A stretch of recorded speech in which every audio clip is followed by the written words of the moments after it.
Okay friends. मेरे ख्याल से मैं अपने जो ओपनिंग सेंटेंस इंग्लिश में बोलता हूँ, बाकी सब हिंदी में ही चलता है।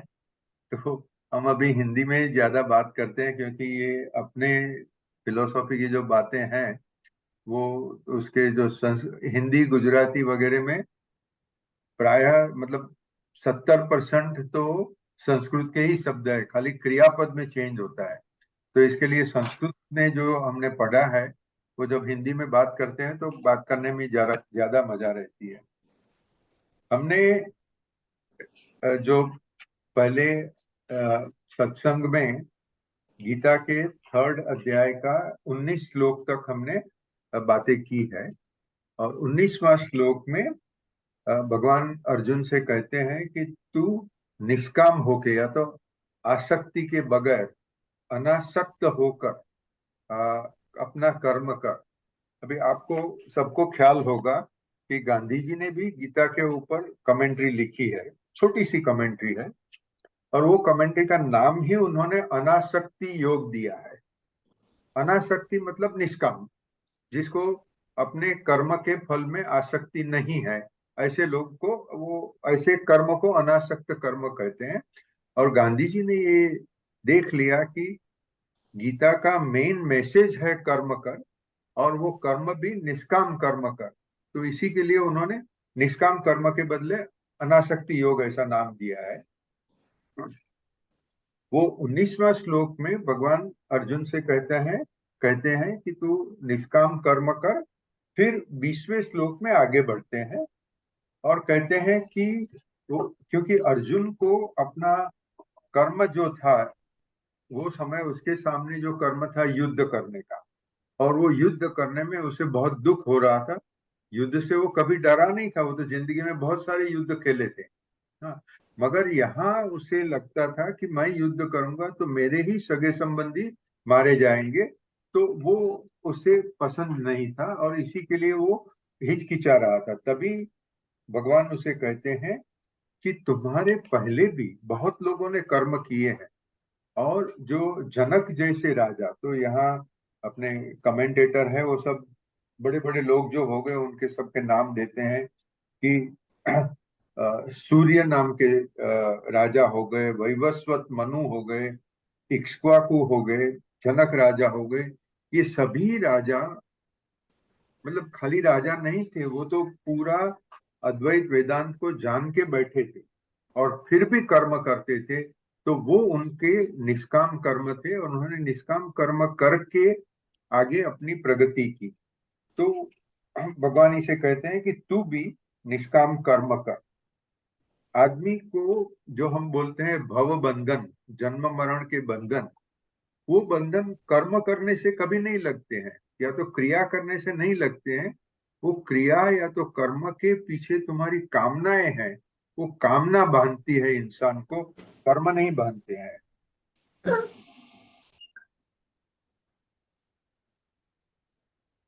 अभी ये जो स्वामी रामदास जी हैं, तो वो तो एक एक श्लोक में बहुत अच्छी बातें कह देते हैं। वो कहते हैं कि ब्रह्म तो प्राप्त करने की चीज ही नहीं है। क्यों नहीं है? क्योंकि वो तो नित्य प्राप्त है। ब्रह्म तो आपके हृदय में अभी स्थित है। जितने भी जीव है सभी में ब्रह्म है, तो उसे प्राप्त करने का कहाँ बात है। सवाल इतना ही है कि हम पहचानते नहीं है कि मेरे हृदय में भगवान स्थित है। अब भगवान शब्द हम बोलते हैं, ब्रह्म बोलो भगवान बोलो, यहाँ एक ही, दोनों को एक समझते हैं, उसके डिफरेंस हो सकते हैं, वो चर्चा अलग है। मगर ईश्वर तुम्हारे हृदय में स्थित है, तो अभी तुम्हें उस ईश्वर को ढूंढने का कहाँ है? वो ढूंढने की चीज ही नहीं है। खाली उनके प्रति तुम्हारा प्रेम होवे। और जो आगे भी हमने बात की है, यहाँ भी बताते हैं भगवान कि तू अनासक्त होके जब कर्म करेगा, तो तुम्हारी नजर के सामने जो पर्दे गिरे हुए, जो तुम्हें दिखाई नहीं देता है, वो पर्दे हट जाएंगे और तुम्हें ऑटोमेटिक तुम खुद ईश्वर हो उसकी अनुभूति हो जाएगी।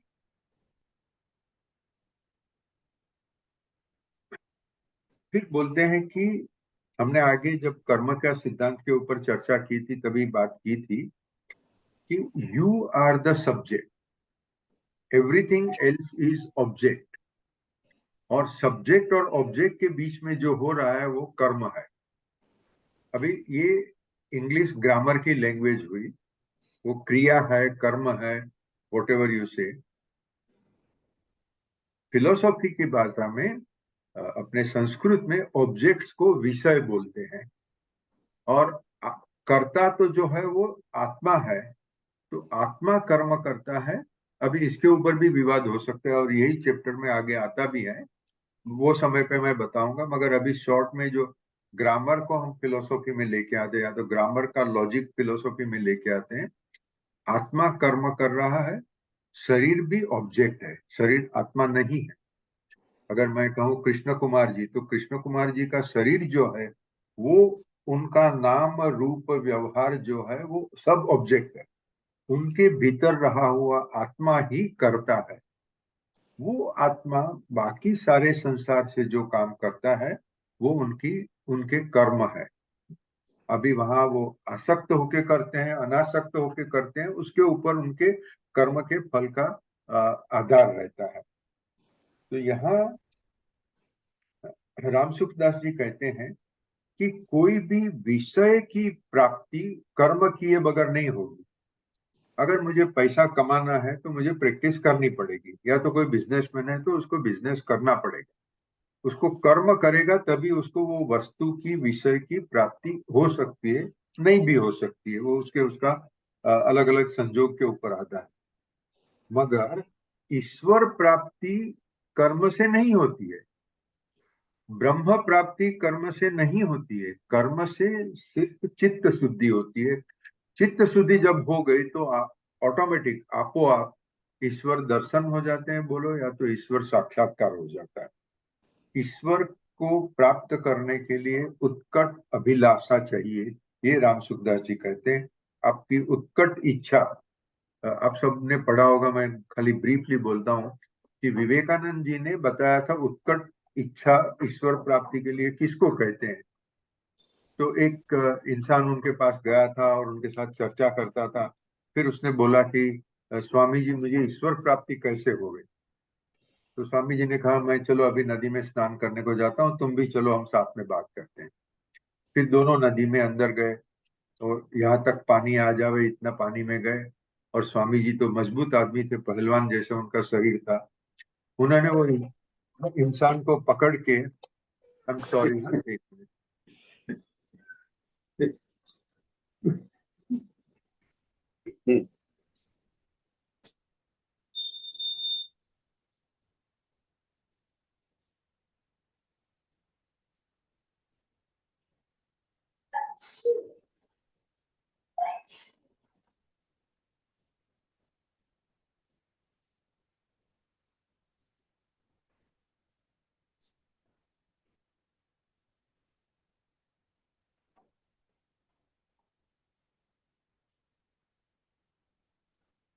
सॉरी।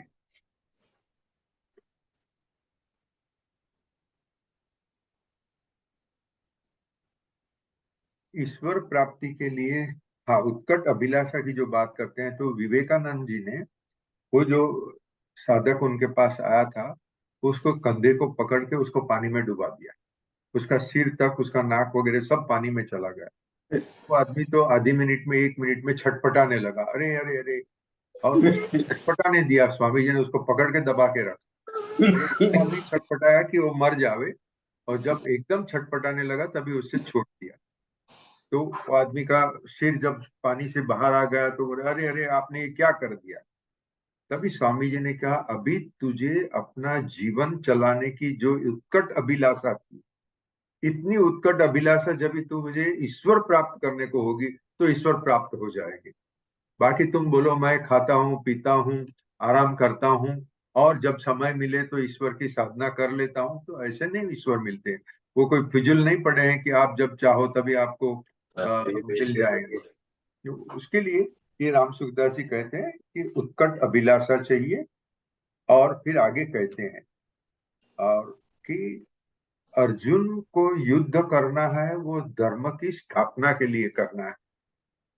उसे राज्य करने की लोलुपता या लालसा है इसके लिए नहीं। दुर्योधन और उसके जो साथीदार थे वो अधर्म कर रहे थे। अधर्म को मिटाने के लिए ये लड़ाई आवश्यक थी। इनके इन्हें सजा दो, उनको खत्म करो, जो भी करो वो करना जरूरी था। इसके लिए युद्ध, अर्जुन के लिए युद्ध जरूरी था। अभी यहाँ मेरी कमेंट्स मैंने लिखी है आगे कि जो लोग सत्ता के लालचू होते हैं, और हम अभी देखते हैं पॉलिटिक्स में बहुत सारा देखते हैं, कितने लोग सत्ता के लिए कितना कुछ करते हैं, ठीक। वो सत्ता के लालचू लोग जो भी करते हैं वो उनका पाप कर्म बन रहा है। जो जनक राजा जैसे, राम जैसे जो राजा बने, उन्होंने अपनी प्रजा का पालन किया, अपनी प्रजा को सुखी करने के पूरे प्रयत्न किए। राम भगवान के लिए अपनी खुद की सुख, अपने खुद की कोई इच्छा नहीं थी। वो अपनी पूरी प्रजा को सुखी करते थे। ये काम करने के लिए अर्जुन को राजा बनना है, और वो राजा बनने के लिए उसको युद्ध करना जरूरी है। वो युद्ध रूपी कर्म करने के लिए भगवान उसे फिर से समझाते हैं। या मैं एक और खुलासा करूं कि गीता में 18 अध्याय है। मैंने ऐसा पढ़ा है किधर कि ओरिजिनल महाभारत में अध्याय के चैप्टर के हेडिंग नहीं थे। अभी यहाँ हमारे पास हाथ में जो गीता है, कोई कुछ कमेंट्री में चैप्टर हेडिंग दिए है, कुछ कमेंट्री में चैप्टर का हेडिंग नहीं होता है। आज की तारीख में भी ये परिस्थिति है, क्योंकि समझो ये थर्ड चैप्टर को कर्मयोग का नाम दिया है, मगर भगवान ने सबसे कर्मयोग के ऊपर सबसे बड़ा फेमस श्लोक तो सेकंड अध्याय में किया है। और वो सेकंड अध्याय से लेकर 18वें अध्याय तक बार बार से सेम चीज रिपीट होती है। तो जैसे कन्वर्सेशन विद गॉड में कहते हैं, ऐसे इधर भी कुछ बड़े कठिन या तो इम्पोर्टेंट प्रिंसिपल्स कहने के बाद में भगवान उसे फिर से रिपीट करते हैं। और वो जो रिपीटेशन होती है बहुत सारे अध्याय में होती है, ये खाली थर्ड अध्याय में ही होगा ऐसा नहीं है। तो जैसे आप थर्ड अध्याय में कर्मयोग के ऊपर बहुत सारे श्लोक है और आगे भी आते रहेंगे। अभी राम सुखदास जी साधु थे, मगर साधु होने के उपरांत स्वतंत्र मिजाजी थे। क्योंकि बहुत सारे साधु कहते हैं कि तुम्हें मोक्ष चाहिए तो दीक्षा लो, साधु बनो, उसके सिवाय कोई आ रहा ही नहीं।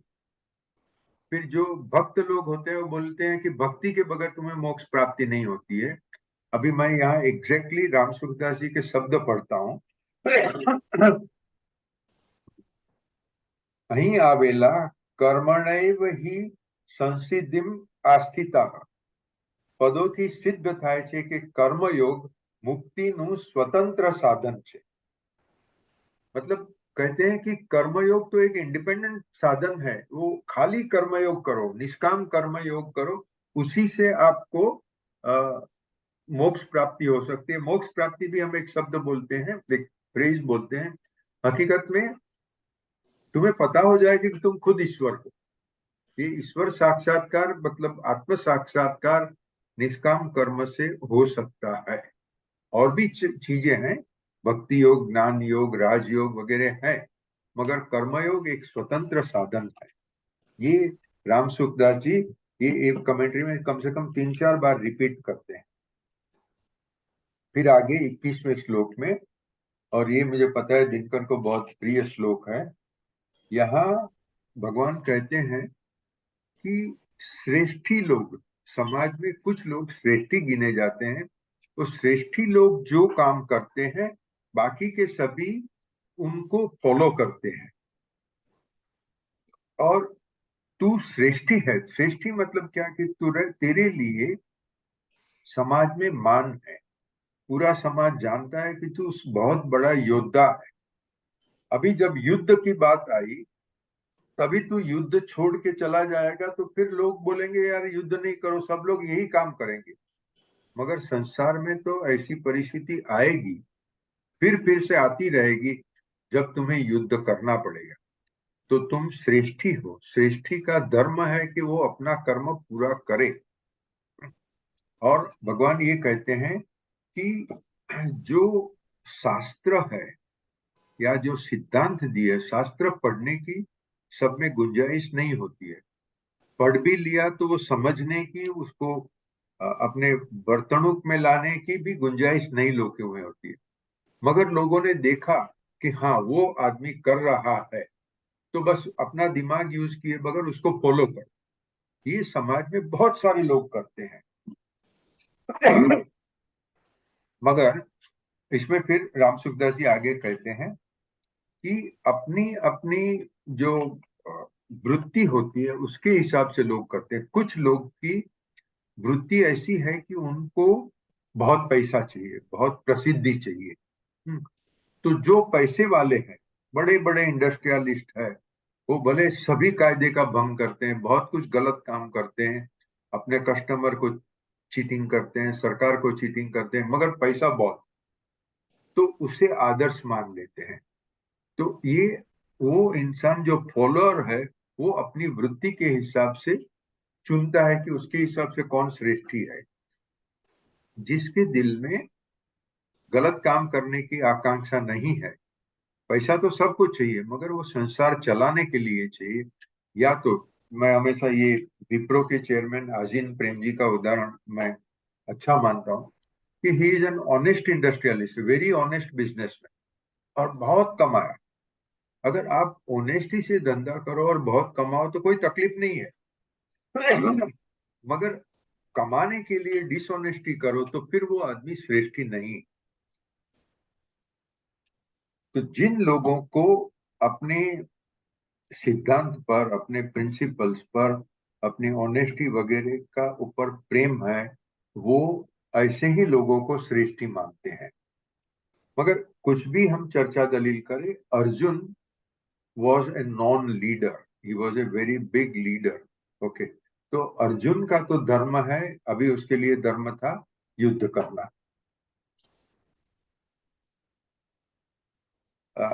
मैं जब 25 साल का था, आज से 50 साल पहले की बात करता हूँ, तभी एक फेमस स्टेटमेंट हो गया था कि अमेरिका में क्या बोलते हैं लोग, आई मी माइन, इतना ही महत्व का है। मैं खुद, मेरी जो चीज है और मेरे सगे संबंधी, बस यही मेरे को मुझे है, उसके सिवा का मुझे कोई पड़ी नहीं है। और एक समय में वो फैशनेबल माना जाता था, लोग बोलते थे कि हाँ, आई मी माइन। मुझे दिमाग में समझ में नहीं आता था ये लोग क्या बोल रहे हैं, ऐसे कैसे हो सकता है। मगर वो उम्र में मुझे इतना पता नहीं था। अभी समझ में आता है कि ये जो पूरी सेल्फिश, पूरी सेल्फ सेंटर्ड लाइफस्टाइल है, वो तो अपनी फिलोसॉफी के हिसाब से नहीं है। अपनी फिलोसॉफी के हिसाब से तो अपना तो संसार चलाओ, मगर साथ में दूसरों को नुकसान ना होवे और दूसरों का भला होवे, इस तरह से संसार चलाओ। तो ये एक इंडियन फिलोसॉफी हो गई।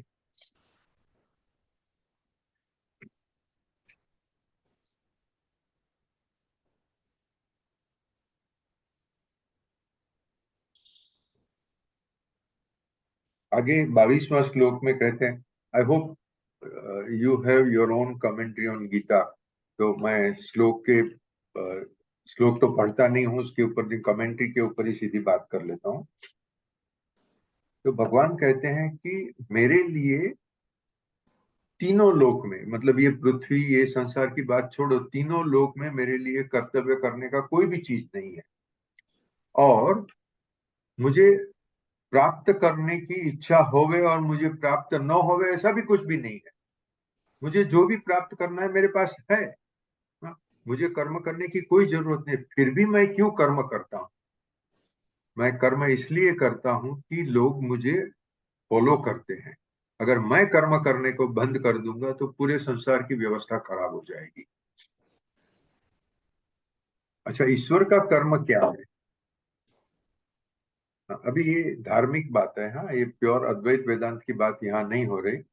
धार्मिक बात ये है कि ईश्वर का कर्म ये है कि जितने भी कर्मयोगी है, वो कर्मयोगी की शक्ति ईश्वर है।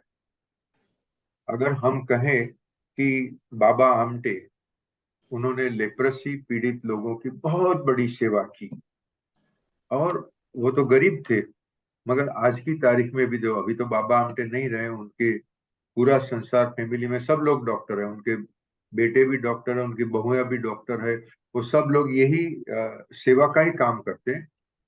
बाबा आमटे तो इतने सक्सेसफुल हो गए कि अभी लेप्रेसी पेशेंट ही नहीं है। तो अभी क्या करने का, जो लेप्रेसी के लिए आश्रम किया था वो क्या करने का। अभी बहुत सारी दूसरी सेवाएं करते हैं, दूसरे भी लोग पीड़ित लोग हैं, उनकी भी सेवा करते हैं। और भूल भूल से कभी कोई लेप्रेसी पेशेंट भी आ गया तो ऑफ कोर्स तो ही इज वेलकम। मतलब ये सेकंड जनरेशन तक ये चल रहा है। सवाल ये है कि बाबा आमटे वॉज ए कर्मयोगी, उन्होंने कर्मयोग किया। अभी एक गरीब इंसान से इतना बड़ा आश्रम कैसे हुआ। मित्तल पटेल के पास कुछ भी नहीं था तो इसका आज इतना बड़ी संस्था कैसे हो गई। अधिक कदम के पास कुछ भी नहीं था, वो तो पहने हुए कपड़े कश्मीर गया था और कश्मीर में रह गया। अभी आज उसका इतना बड़ा आश्रम हो गया, कैसे हुआ। ये सभी कर्मयोगी है, और कर्मयोगी को पूरी शक्ति ईश्वर देता है। तो ईश्वर का कर्म ही है कि कर्मयोगी को शक्ति प्रदान करना, धर्म की स्थापना करना, और जो अधर्मी लोग हैं उनको कंट्रोल में रखना। और ये काम ईश्वर सतत करते रहते हैं। और 23-24 श्लोक में भी बेसिकली यही है। अभी यहाँ एक और चीज मैं कहता हूँ, ये मेरा खुद का ऑब्जर्वेशन है, स्वामी जी ने यहाँ कुछ नहीं कहा, ये कि ये कर्मयोगी लोग संसार की सेवा करते हैं। बहुत सारे लोग, जैसे हमने धर्मपुर में जो भी लोग मेरे साथ में आए उन्होंने देखा होगा कि करीब करीब, हाँ, भाई करीब 100% धर्मपुर के ट्रस्ट में कोई भी ट्रस्टी अपनी पब्लिसिटी नहीं करते। वो चुपचाप जंगल के कोने में बैठ के सेवा काम करते रहते हैं। अभी वो जंगल में सेवा करते हैं, किसी को कैसे पता चलेगा, उन्होंने कभी इसकी चिंता ही नहीं की, वो तो सेवा करते रहे। और ईश्वर उनके पास अपने मैसेंजर भेजते गया, लोग उधर आते रहे। और लोग जिन्होंने उसका काम देखा, कोई भी ट्रस्ट बोलो, सर्वोदय परिवार ट्रस्ट बोलो, भिखुभाई का ट्रस्ट बोलो, कोई भी ट्रस्ट बोलो, वो तो जंगल के कोने में चुपचाप काम करते थे, कभी उनका न्यूज़पेपर में नाम नहीं आया। फिर भी उनको डोनेशन मिलते रहा, जैसे जैसे जितनी जितनी पैसे की जरूरत थी वो मिलते गया, उनका काम चल रहा था, आज भी चल रहा। तो अभी ये मेरे ख्याल से एक बहुत बड़ी व्यवस्था है कि जहाँ जो सत्कर्म करता है वो अपनी पब्लिसिटी नहीं करता है। फिर कुछ लोग ऐसे हैं कि वो, उनको भी कोई स्वार्थ नहीं है, मगर वो मानते हैं कि मैं जब तक पब्लिसिटी नहीं करूंगा तो लोगों को पता कैसे चलेगा। फिर वो पब्लिसिटी करते रहते हैं, पब्लिसिटी करते हैं, उनको भी लाभ होता है। मगर एक कहानी है, मेरे ख्याल से वो एकदम गरीब फकीर की बेटी थी। वो गरीब फकीर ने अपने बेटी की शादी करवाई। जिसके साथ शादी की वो भी फकीर था। अभी फकीर से फकीर शादी करेगा तो क्या होएगा। तो वहां तो ना बारात होनी है, ना जमणवार होने का है, ना उधर कुछ जो हम बोलते हैं करियावर, या तो शादी के ऊपर गिफ्ट दिया वगैरह, कुछ नहीं होता है। बस वो छोटा सा उन्होंने अपने आप फंक्शन कर लिया 5-10 लोगों ने मिलके, और फिर बेटी वो दूसरे फकीर के घर पे चली गई। घर मतलब क्या था, झोपड़ी थी।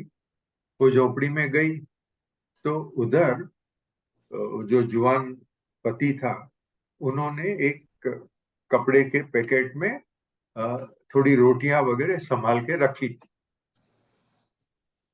वो देख के ये लड़की रोने लगी। तो उसके पति ने बोला कि भाई तू क्यों रोती है। तो ये मेरा गरीब घर देखे, घर में और कुछ है नहीं, साधन संपत्ति कुछ भी नहीं है, वो देख के रोती है। तो बेटी ने बोला नहीं, ये तो मुझे पता ही था, मेरे पिताजी के यहाँ जो था यही मेरे पति के यहाँ है, उसमें कोई फर्क नहीं है। मगर आपने कल की रोटी संभाल के रखी है, उसका मतलब आपको भरोसा नहीं था ईश्वर पर। ईश्वर आपको हर हमेश खाना देगा ही, देता है, देगा। और अगर कभी नहीं दिया तो उपवास कर लेंगे, उपवास का पुण्य मिलेगा। आपने कल की रोटी क्यों आज संजोर कर रखी। ईश्वर पर भरोसा नहीं था, इसके लिए मुझे रोना आया। सो ये तो एक्सट्रीम है, अपने अपने को सबको ईश्वर पर आस्था होती है, मगर यहाँ तक ये फकीर लोग ही कर सकते हैं। तो मेरा कहना ये था कि जो लोग अपनी पब्लिसिटी करते हैं वो सोचते हैं कि मैंने पब्लिसिटी की, मुझे डोनेशन मिला। मगर धर्मपुर के ट्रस्टी लोग ट्रस्ट कभी बिल्कुल पब्लिसिटी नहीं करते, उनको भी डोनेशन मिलते रहता है। ये संसार की व्यवस्था है।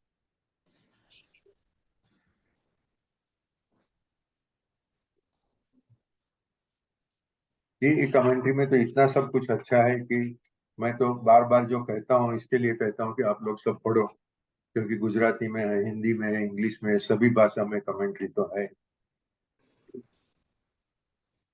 मैं अभी 27वां श्लोक पर बात करता हूँ। यहाँ एक गीता में ये कंसेप्ट रिपीट होता है कि गुण ही गुण में काम करते रहते हैं, तू क्यों चिंता करता है। अभी मुझे भी समझने में बहुत डिफिकल्ट लग रहा था। अरे बाप, सॉरी। भगवान यहाँ कहते हैं कि जो व्यक्ति ये समझता है कि प्रकृति में जो तीन गुण है, सत्व गुण, रजस गुण, तमस गुण, ये गुणों के कारण चीजें होती रहती है। जैसे दरिया में मौज आती रहती है, उसके लिए आपको कुछ करना नहीं है। इसी तरह से संसार में सब कुछ होते रहेगा। तुम ये मत सोचो कि तुम कर्म कर रहे हो या तो तुम नहीं करोगे तो ये काम नहीं होगा, ऐसी कोई बात नहीं। अगेन आई विल डिस्टिंग्विश, जो हम पहले भी बोलते हैं कि निश्चय को जानो, व्यवहार में रहो। अगर मैं प्रैक्टिस नहीं करूंगा तो मैं नहीं कमाऊंगा, अगर मैं नहीं कमाऊंगा तो मेरा घर नहीं चलने वाला। तो मुझे मेरी वास्तविक ड्यूटी तो, प्रैक्टिकल ड्यूटी तो करनी ही है। मगर मैं बहुत बड़े अरमान करूं कि मुझे 1000 विद्यार्थियों को पढ़ाने के लिए स्कूल खोलनी है, मुझे मंदिर करना है या हॉस्पिटल करना है, और ये मैं कर रहा हूं, और मैं अगर नहीं करूं तो ये हॉस्पिटल नहीं बनेगी, ये सब मिथ्या विचार है। तो उसके लिए संस्कृत में श्लोक है, और नरसिंह मेहता उन्होंने गुजराती में अपने भजन में लिखा है, सकट नो भार जेम स्वान ताण। अ, आपको पता है, ये मैंने एक आध बार आगे उसका पिक्चर भी भेजा है कि वो किसान अपने खेत से घर पर जा रहा है बैलगाड़ी में। बैलगाड़ी में उसने जो खेत में से जो भी फसल निकली वो सब बैलगाड़ी पर भरी है, और दो बैल बैलगाड़ी को खींचते हुए चले जा रहा है। किसान ऊपर बैठा है, और किसान का स्वान, स्वान अच्छा शब्द है, कुत्ता थोड़ा हल्का शब्द बोले जाता है। तो उनका स्वान, किसान का स्वान, वो दो बैलों के बीच बीच में चलते रहा है। फिर वो स्वान सोचता है कि ये पूरी गाड़ी का बोझ तो मैं ही उठा रहा हूँ, मैं जैसे जा रहा हूँ वैसे ही गाड़ी जा रही है, अगर मैं रुक जाऊंगा तो गाड़ी रुक जाएगी, और फिर बेचारा किसान रोएगा कि घर पे उसका सामान नहीं पहुंचा। यही परिस्थिति है जो अपने आप को मानते हैं कि मैं कर्मवीर हूं, मैं ये कर रहा हूं, मैं वो कर रहा हूं। ये उपनिषद का श्लोक है जिसे नरसिंह मेहता ने शुद्ध गुजराती में लिखा है कि अगर तुम अपने आप को मानते हो कि तुमने कर्म किया तो तुम कुत्ते हो। I am sorry.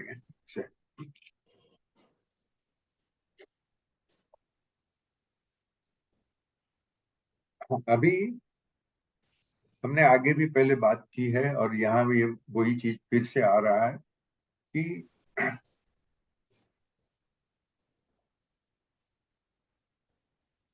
ब्रह्म कर्म करता है कि नहीं करता है, आत्मा कर्म करता है कि नहीं करता है, इसके बारे में दो स्पष्ट ऑपोजिट कॉन्ट्राडिक्टरी विचार अपनी फिलॉसफी में है। कुछ लोग कहते हैं ईश्वर कुछ कर्म नहीं करता है, ब्रह्म कुछ कर्म नहीं करता है, आत्मा कुछ कर्म नहीं करता है, जो कर्म हो रहा है प्रकृति कर रही है।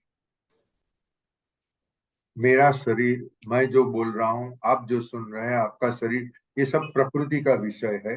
प्रकृति कर्म कर रही है, इसके लिए कृष्ण भगवान बोलते हैं गुण ही गुणों में काम करते हैं। मतलब ये त्रिगुण जो है, सत्व रजस तमस, वो गुण ही अपने आप में काम कर रहे हैं, सब अपने आप हो रहा है। मांडुक्य उपनिषद, जो आदि शंकराचार्य के हिसाब से सबसे महत्व का उपनिषद है, ईशोपनिषद, कठोपनिषद वगैरह उसके बाद में आते हैं।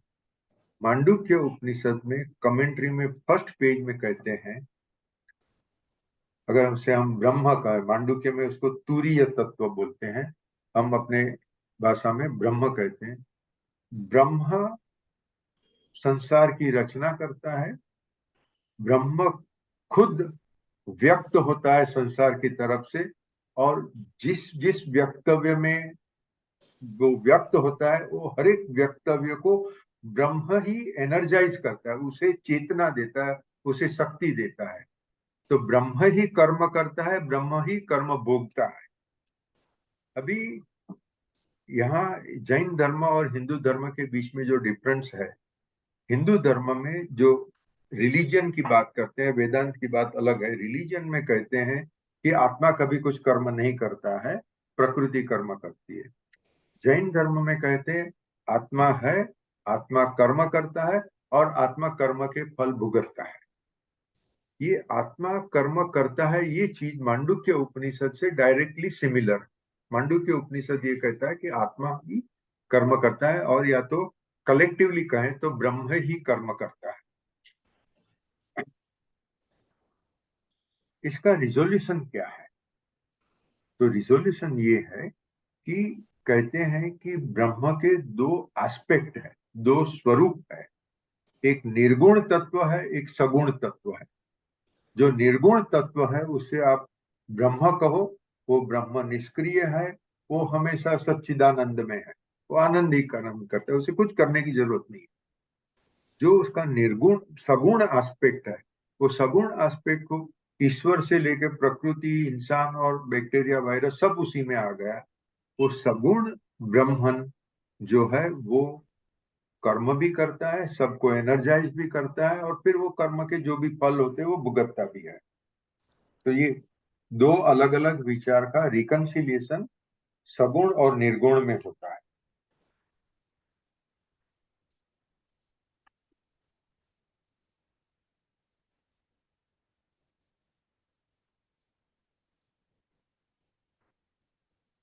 स्वामी सर्वप्रियानंद बहुत सारे लेक्चर में ये कहते हैं कि आदि शंकराचार्य जी ने ब्रह्म और प्रकृति दोनों को अलग अलग तत्व बताया। जो निर्वाण शतक में कहते हैं मैं अहंकार नहीं हूं, मैं बुद्धि नहीं हूं, मैं मन नहीं हूं, वगैरह जो कहते हैं, तो सर्वप्रियानंद जी कहते हैं कि वेदांती अद्वैत एक अलग अद्वैत है, फिर अलग अलग 6 प्रकार के अद्वैत है। तो अलग अलग साधुओं ने अलग अलग प्रपोजिशन रखे हैं, मगर अद्वैत वेदांत के हिसाब से एक ब्राह्मण है, और ब्राह्मण के सिवाय कुछ है ही नहीं। ब्राह्मण के सिवाय कुछ है ही नहीं, इसका मतलब जो भी है वो ब्राह्मण। धर्मेंद्र शाह ब्राह्मण है, उनके हाथ में जो पेन पेंसिल है वो भी ब्राह्मण। प्रकृति जो है वो भी ब्राह्मण का ही स्वरूप है, और वो प्रकृति को ब्राह्मण ही चला रहा है। तो यहाँ साधु जो कहते हैं वो कमेंट्री में दोनों तरह की उनकी कमेंट्री आती है। कहीं कहते हैं कि ब्रह्म कुछ नहीं करता है, ईश्वर कुछ नहीं करता है, और कहीं ये भी बात आ जाती है कि जो भी हो रहा है वो ईश्वर की शक्ति से ही हो रहा है, तू अपने आप को मत मान के तू कुछ काम कर रहा है। जब भी हमने कहा कि शकट नो बाहर जेम स्वान ताणे, मतलब कि मैं कुछ नहीं कर रहा हूँ, अगर मैं नहीं कर रहा हूँ तो जो होता है वो कौन कर रहा है? तो ब्रह्मन कर रहा है।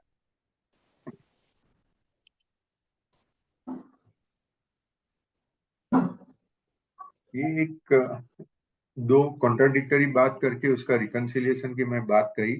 इसके लिए मैं एक 2 मिनट पोज करता हूँ, अगर किसी को कुछ भी कमेंट करनी है तो। Contribution, comment, question.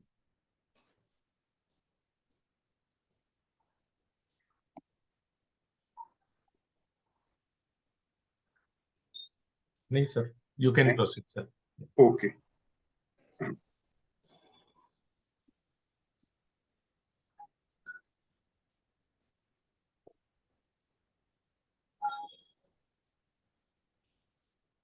अभी निष्काम कर्म कैसे करो?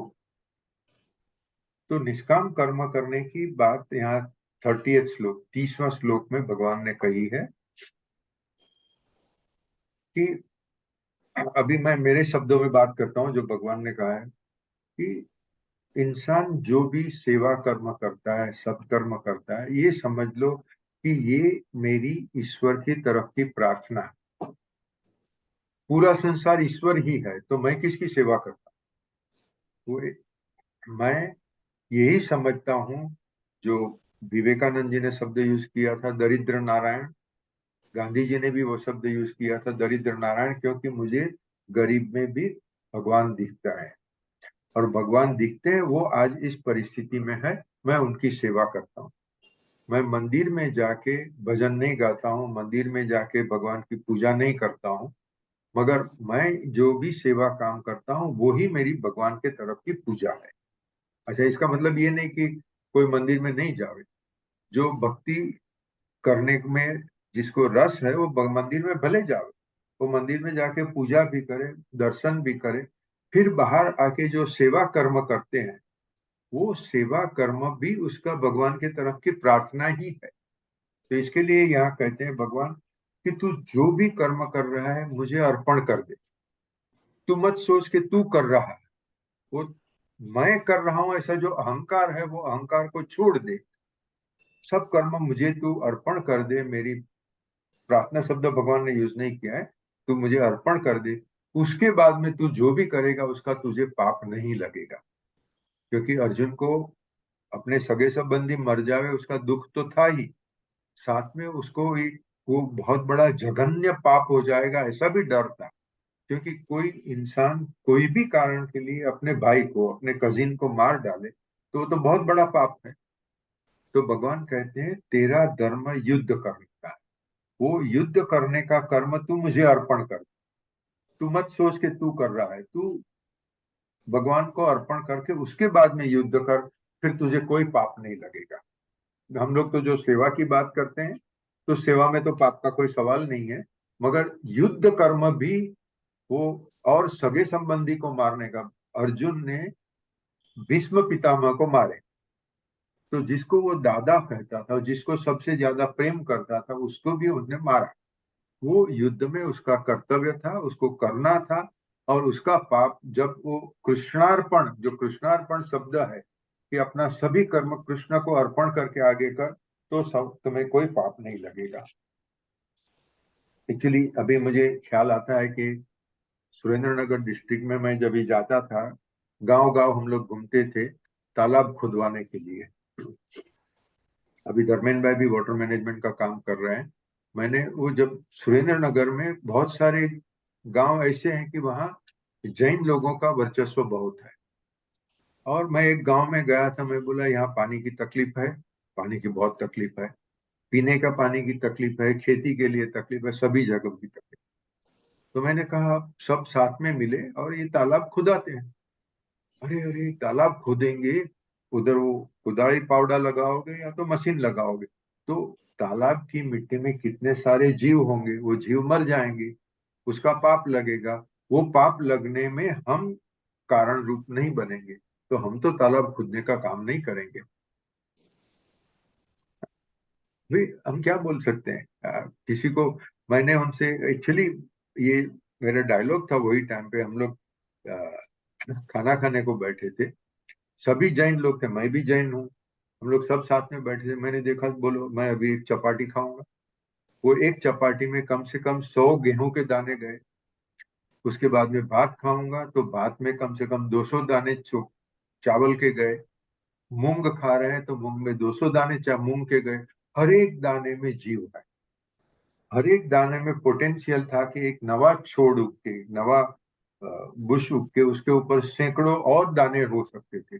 उसको मैं खा गया। वो खा गया तो क्या मुझे पाप नहीं लगता है? जहां जो करना पड़े वो करना पड़ेगा। अगर एक्चुअली महाभारत जिसने भी पढ़ा होगा उसने कहा है कि एक एक तालाब खुदवाने का बहुत बड़ा पुण्य है। तालाब तो खुदवाने ही चाहिए। Sorry, hello, somebody said something I could not hear. No sorry, मारा आई थिंक मारो आवाज आयो। Okay okay, no problem. तो मतलब कहाँ पाप नहीं करने का, कहाँ जिसे हम पाप मानते हैं उसको ईश्वर अर्पण करके अच्छा काम करने का। मतलब मैं चोरी करूं फिर बोलूं मैं ये कर्म ईश्वर को अर्पण कर देता हूं, ऐसा नहीं हो सकता है। सत्कर्म कर रहे हो और वो सत्कर्म में इस तरह से पाप होने की संभावना है। जीव तो मरेंगे ही, जितना भी तालाब खुदा है हजारों जीव उसमें मरते हैं, मगर उसके उपरांत बहुत सारे जीवों को जीने की सहूलियत भी मिलती है। एक्चुअली जीने का आधार मिलता है। पानी के बगैर कैसे जी सकते हो? तो ये, इसे विवेक बोलते हैं। अपने आप का विवेक करके आपको काम करना है।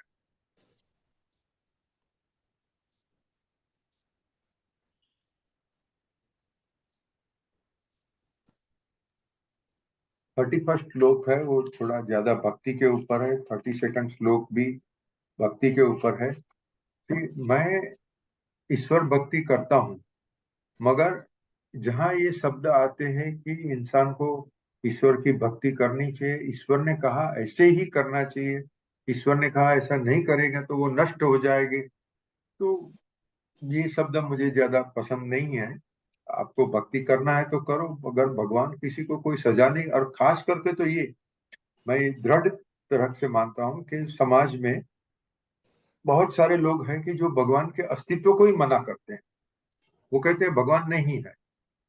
तो इसका मतलब ये नहीं हुआ कि भगवान को वो अपमान लगेगा, या तो भगवान उसके ऊपर गुस्सा होकर उसे हैरान करेंगे। ऐसी कोई बात नहीं। आप ईश्वर को मानो, न मानो, अपने हृदय के हिसाब से चलो। भगवान किसी को कहीं पनिशमेंट नहीं करता है। और ये जो मैंने आज दोपहर को लिंक भेजी है नियर डेथ एक्सपीरियंस की, उसमें वो आदमी कहता है मैं तो मर गया था, और मुझे जैसे मेरे सामने आत्माएं आई, मेरी मर गई हुई बीवी भी आई, उसने मेरे साथ बात की, और बाद में ईश्वर ईश्वर ने मेरे साथ बात की। और ईश्वर ने स्पष्ट कहा कि यहाँ पनिशमेंट की कोई सिस्टम ही नहीं है। वो आदमी खुद गाड़ी ड्राइव कर रहा था, वो गाड़ी ड्राइव करते करते हुए बड़ा सा एक्सीडेंट हो गया। तो वो अपने आप को गुनहगार समझता था, बोलता था कि मेरे कारण मेरी पत्नी का डेथ हुआ। ईश्वर बोले ऐसा तू बिल्कुल नहीं समझ, तूने कोई पाप नहीं किया है और तुझे कोई सजा नहीं मिलने वाली। तो ये श्लोक में, गीता में ऐसे बार बार श्लोक कुछ कुछ आते हैं जहां बोलते हैं कि ईश्वर की भक्ति करो, भक्ति नहीं करोगे और ईश्वर का न मानोगे तो तुम्हें नुकसान होगा। मेरे हिसाब से मैं ये मान्यता से सम्मत नहीं हूँ।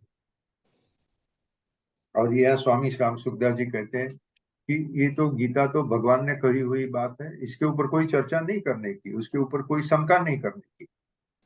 मैंने आगे भी कहा है और मैं दृढ़ तरीके से मानता हूं कि ये जो गीता आज अपने हाथ में है, उसमें बहुत सारा पोल्यूशन है। जो कर्मकांडी ब्राह्मण जिसे बोलते हैं, जिसका धंधा ही है यज्ञ करवाने का, ऐसे ब्राह्मण लोगों ने बहुत कुछ अंदर घुसाया हुआ। तो इसमें से जो शब्द, मैं तो ये करता हूँ कि जो मुझे सिद्ध, एक तो अद्वैत वेदांत के ऊपर है, मुझे बहुत प्यारे हैं।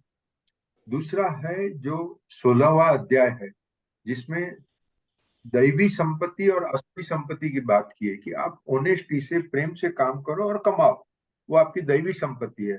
आप गलत काम करके कमाओ, वो आसुरी संपत्ति है। ये सब मैं मानता हूँ। मतलब जो निश्चय की बात करते हैं वो भी मैं मानता हूँ, व्यवहार में अच्छी तरह से रहने का वो भी बात मानता हूँ, मगर ईश्वर के सामने जाके चापलूसी करो और ईश्वर को आजीजी करो, ये मैं नहीं मानता हूँ। तो इसमें राम सुखदास जी ने तो बहुत कुछ कहा है ऐसा।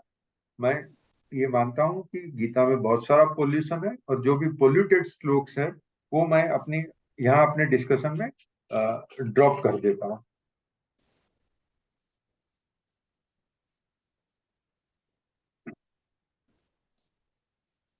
गीता में 2-3 बार ये बात आती है, सर्वभूत हिते रताहा।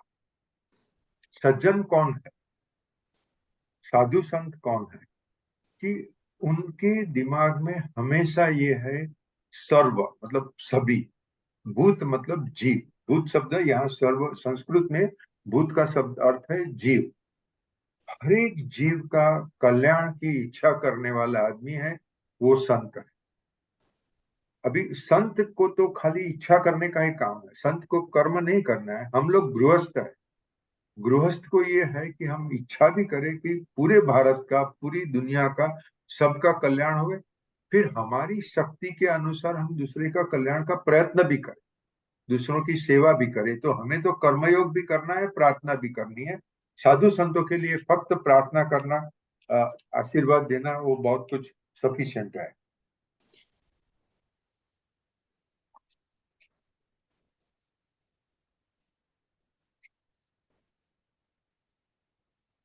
अहम शब्द का दो अर्थ होते हैं। अहंकार, ये इसका एक बहुत फंडामेंटल मीनिंग है कि जैसे हमने आगे बात की है कि एक अनंत समुद्र है। अनंत समुद्र में अनंत बिंदु हो सकते, वैसे समुद्र एक ही है, मगर उसमें से कुछ बिंदुओं ने सोचा कि मैं हूं। ये मैं हूं शब्द अहंकार का है। जब किसी ने भी कहा कि मैं हूं, वो अहंकार है। अहंकार से ही सृष्टि का सर्जन होता है। क्योंकि अगर अहंकार नहीं रहा तो दरिया ही दरिया है और कुछ भी नहीं है। समुद्र, ये बहुत बड़ा समुद्र है। जब बहुत सारे बिंदुओं ने या बहुत सारे वेव्स ने सोचा कि मैं हूं, तो अलग अलग व्यक्तित्व हुए, अलग व्यक्ति हुई, और अलग व्यक्तियों का समाज हुआ, फिर संसार सब चलता है। वो बेसिक अहंकार गलत बात नहीं है। ऑफ कोर्स अल्टीमेट स्टेज ये है कि जब बड़े संत, जो हम कहते हैं मोक्ष हो गया, तो मतलब उनका अहंकार खत्म हो गया, वो दरिया से अलग है, ऐसी मान्यता खत्म हो गई। वो खत्म हो गई तो मतलब वो ब्रह्म में मिल गए। अच्छा, अहंकार का दूसरा अर्थ ये है कि मैं दूसरों से विशेष, मैं ज्यादा ज्ञानी हूं, मैं ज्यादा अच्छा हूं, मैं ज्यादा सुंदर हूं, वगैरह वगैरह जो होता है, वो दूसरों के साथ अपनी कंपैरिजन करके अपने आप को ऊंचा मानना, वो अहंकार है। ये जो दूसरी तरह का अहंकार है, वो इंसान के लिए हानिकारक है, विनाशक भी हो सकता है। जब अहंकार की मात्रा बहुत बढ़ जाती है तो वो विनाशक भी हो सकता है।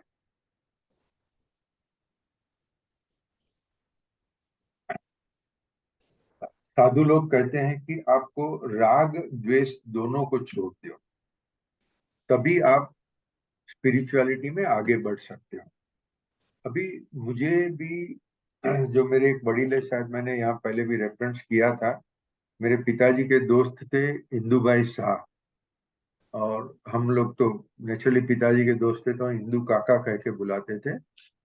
वो जैन धर्म के इतने बड़े ज्ञानी थे कि जैन साधु साध्वी जी उनके पास जैन धर्म समझने के लिए आते थे। तो मैं जब भी छोटी उम्र का था, उन्होंने मुझे कहा था कि रश्मिन, राग द्वेष दोनों छोड़ दो। मैं बोला, यार द्वेष छोड़ देने की बात तो मैं समझता हूँ, मैं राग का अर्थ प्रेम समझता था। तो प्रेम क्यों नहीं करने का? प्रेम तो मुझे आप पे है, मेरे पिताजी पे, माताजी, सबके ऊपर प्रेम है। मगर इंदु काका की एक स्टाइल थी, वो एक स्टेटमेंट करते थे, फिर कभी दलील नहीं करते थे। मानना है तो मानो, नहीं मानना है तो मत मानो। और मेरा ये अनुभव रहा है कि उन्होंने जो कहा, मैं इमीडिएटली रिजेक्ट करता था। मैं एकदम विवेकी आदमी नहीं था, अविवेकी था। मैं बोला, अरे चाचा ये क्या बोल रहे हो, ये तो बराबर नहीं है। तो एकदम स्वीट स्माइल देते, जो संत लोग जो स्माइल देते, इतना स्वीट स्माइल होता है, वो स्वीट स्माइल देके चुप हो जाते थे।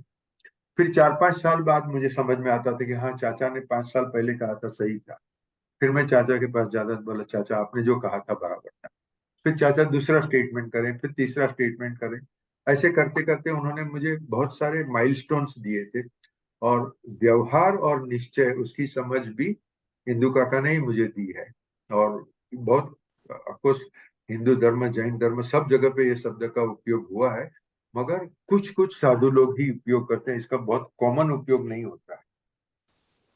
ओके, तो अहम के दो अर्थ हमने देखे। हाँ, यहाँ राम सुखदास जी कहते हैं राग और द्वेष के ऊपर कैसे विजय पाने का। हाँ, तो अच्छा, राग क्यों नहीं रखना, सॉरी, ये इसके ऊपर मैं था। एक्चुअली राम सुखदास जी समझाते हैं कि प्रेम और राग दोनों में बहुत बड़ा फर्क है।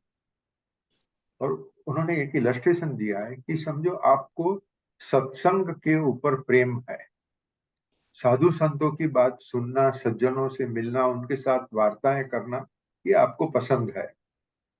अच्छा, अभी किसी कारण से वो नहीं हो सका सत्संग।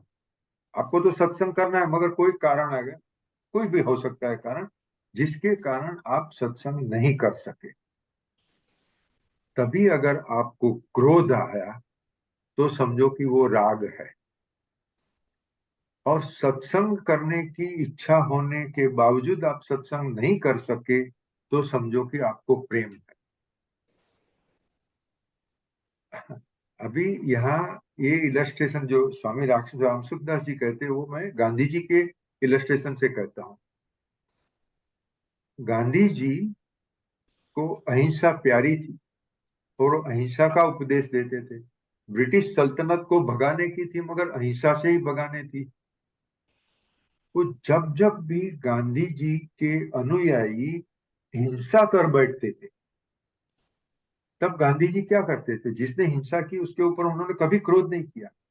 गांधी जी उपवास करने को बैठ जाते और गांधी जी ये कहते थे कि ये मेरी बात कहने की इतनी कमी है कि लोग मेरा कहना मानते नहीं है।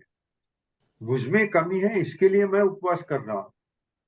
और जब 1947 में जब बहुत बड़े हिंदू मुसलमान युद्ध हुए, तभी जब जवाहरलाल नेहरू या सरदार पटेल की किसी की हिम्मत नहीं थी कि वो जहां बड़े से बड़े रायोट चल रहे हैं वहां वो विदाउट प्रोटेक्शन कोई भी जा सके। उनके तो 100-200 सोल्जर्स होंगे तभी वो जाएंगे।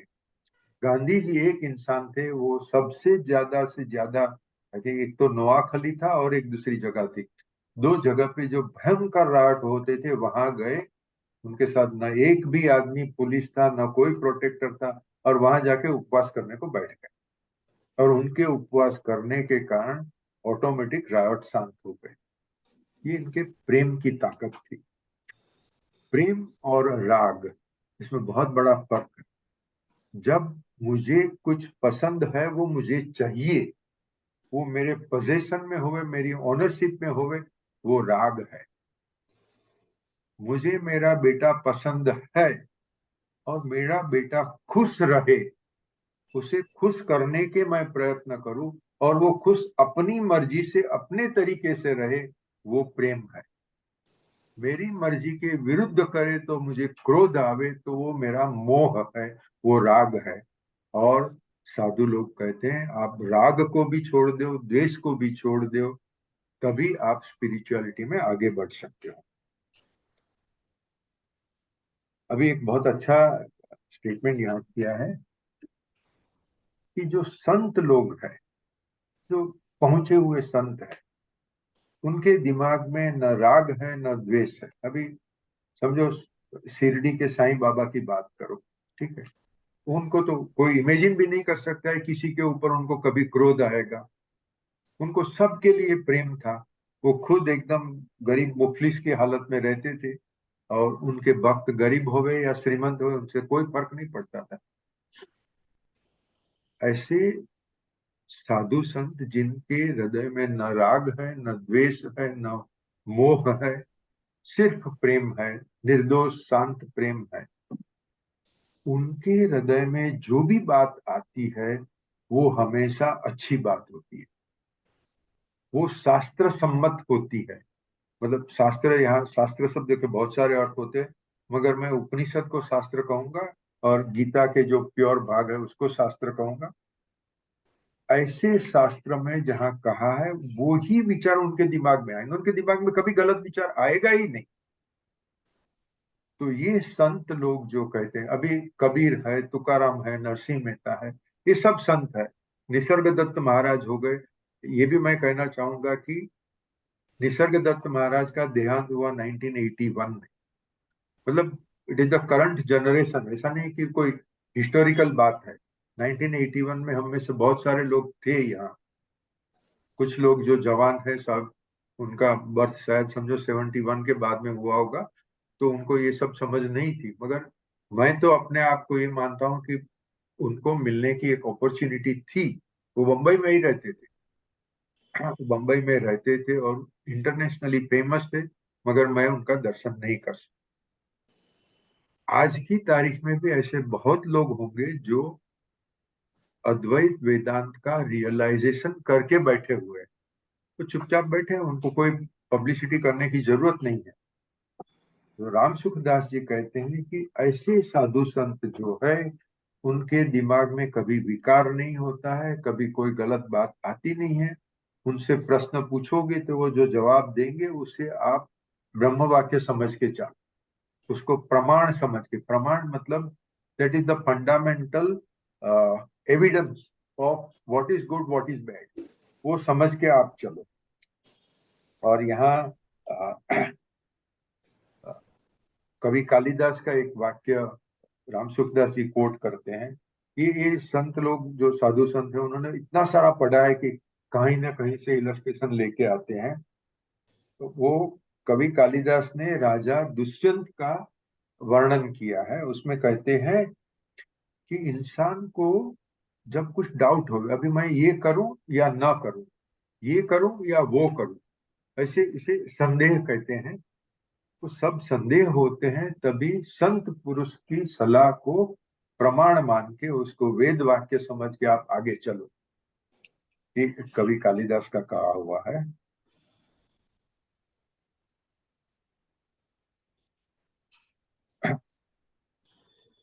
ईशोपनिषद में एक श्लोक है, उसमें एक जो फ्रेज है, तेन त्यक्तेन भुंजिता। तेन मतलब दोज पीपल, वो लोग। त्यक्तेन मतलब त्याग करके। भुंजिता मतलब भुगतते हैं। अभी एक ये सेंटेंस साधुओं में बहुत प्रिय है, और मैंने उसका लिस्ट बनाया, कम से कम 11 अलग अलग इंटरप्रिटेशन हो सकते हैं, तेन त्यक्तेन भुंजिता। अब एक पहला तो ये होता है कि अगर मुझे कुछ भुगतना है, मुझे समझो मुझे गुलाब जामुन पसंद है, मुझे गुलाब जामुन का आनंद चाहिए, तो मैं वो गुलाब जामुन लूंगा, मैं खाऊंगा, तो मुझे उसका आनंद मिलेगा। अभी ये ईशोपनिषद कहता है कि वो लोग मतलब संत लोग त्याग करके भुगतते हैं। अभी मैं गुलाब जामुन आपको दे दिया तो मैं कैसे भुगतूंगा? ये एक सामान्य विचार है, मगर कहते हैं इलस्ट्रेशन लोग कि माँ है, घर में 3 बच्चे हैं और गुलाब जामुन 3 है, तो माँ क्या करेगी? वो माँ नहीं खाएगी, माँ पहले बच्चों को खिलाएगी, और बच्चा वो खा के जैसे खुश होता है, तब माँ को बच्चे से भी ज्यादा आनंद होता है। ये एकदम फैमिली में होने वाला एक सरल इलस्ट्रेशन। इसी तरह से साधु संत तो पूरे संसार को त्याग देते हैं। क्यों? क्योंकि तैत्तिरीय उपनिषद के हिसाब से आप खुद आनंद हो, आप आनंदी हो, you are glad, you are happy. ये सब एडजेक्टिव हुए, ग्लैड और हैप्पी एडजेक्टिव हुए। अपना उपनिषद कहता है सच्चित आनंद, मतलब तुम खुद आनंद हो, तुम्हें बाहर से आनंद की कोई जरूरत नहीं है। बाहर की व्यक्ति, बाहर का कोई प्रसंग या बाहर की वस्तु, मिठाई है, कपड़ा है, मोटर गाड़ी है, कुछ भी है, ये सब विषय है। विषय से आनंद मिलेगा वो टेम्पररी रहेगा, अनंत आनंद आप खुद हो। अभी आप खुद हो, वैसे अनुभव कैसे होगा? हम तो वस्तु में ही, विषय में ही आनंद ढूंढते हैं। तो साधु संत ने विषय के ऊपर वैराग्य हो गया, उन्होंने सभी विषय को त्याग दिया, और विषय को त्यागने से ज्यादा महत्व है विषय की कामना को त्याग कर दिया। उन्हें अभी कोई कामना ही नहीं है, तभी उन्हें रियलाइजेशन होता है कि अरे आनंद तो मैं खुद हूं। जब रामकृष्ण परमहंस, जिनको कैंसर था, उनकी बड़ी पीड़ा हो रही थी, तभी वो साधना में बैठ जाते थे, तो साधना में वो डांस करने लगते थे, खुश हो जाते थे, इतने खुश हो जाते थे कि आजू बाजू बैठे उनका भक्तगण आश्चर्य में आ जाता था। ये हुआ एक दूसरा अर्थ कि संत लोग, साधु लोग संसार को त्याग करके सबसे ज्यादा आनंद भुगतते हैं। इसके ऊपर भी राम सुखदास जी ने अच्छी बातें की है।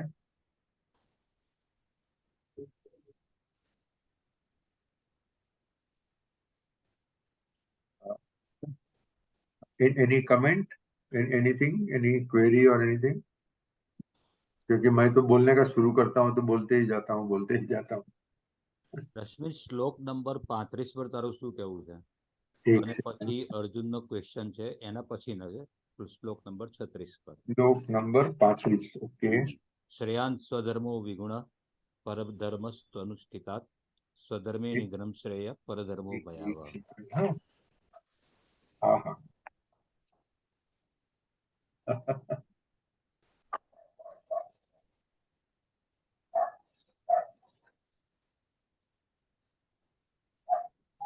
स्वधर्मे निधनम श्रेय परधर्मो भयावह। દિનકર, ઇફ આઈ રિમેમ્બર કરેક્ટલી, આપણે સિડનામ કોલેજમાં જતા હતા ત્યારે પણ આપણે ચર્ચા આ કરી છે અને પછી પણ કરી છે. અને એ 50 વર્ષ પહેલા હું સંપૂર્ણપણે મૂર્ખ હતો, કઈ સમજતો જ નહોતો. અને આજે હું એનો અર્થ સમજુ છું, જે હું સમજુ છું એ કહું છું. હું તો આજે બી નથી સમજતો.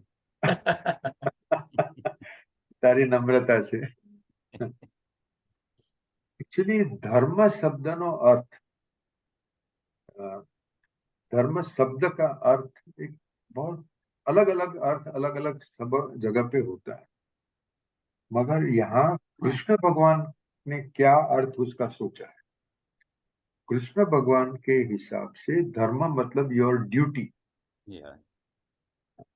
ये हिंदू धर्म, मुस्लिम धर्म, ईसाई धर्म ऐसी बात ही नहीं है, कोई सवाल ही नहीं है। अर्जुन का धर्म था युद्ध करना, वो उसका धर्म था, वो उसकी ड्यूटी थी। क्यों ड्यूटी थी उसकी? इसके लिए नहीं कि वो क्षत्रिय है। मैं तो ये क्षत्रिय ब्राह्मण का विवाद में मानता ही नहीं हूं, बिल्कुल नहीं मानता। वो योद्धा था, वो लड़ाई, वो बाण से और दूसरे भी शस्त्र से बहुत ही अच्छा युद्ध कर सकता था।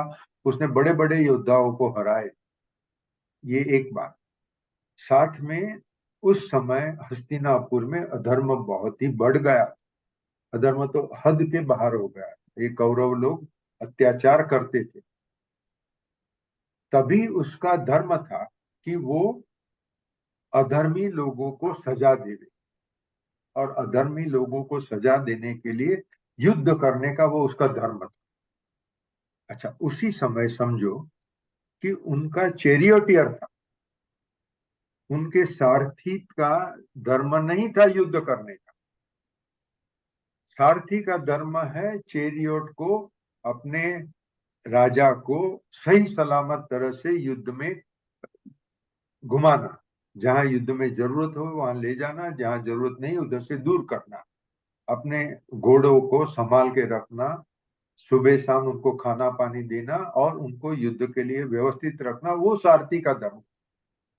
इसी तरह से समझो, आज की भाषा में हम बात करें, मेरा धर्म है मैं प्रैक्टिस करूं, मैं कमाऊं, मैं चार्टर्ड अकाउंटेंसी प्रैक्टिस करता हूं, उसको मैं धर्म शब्द यूज करता हूं।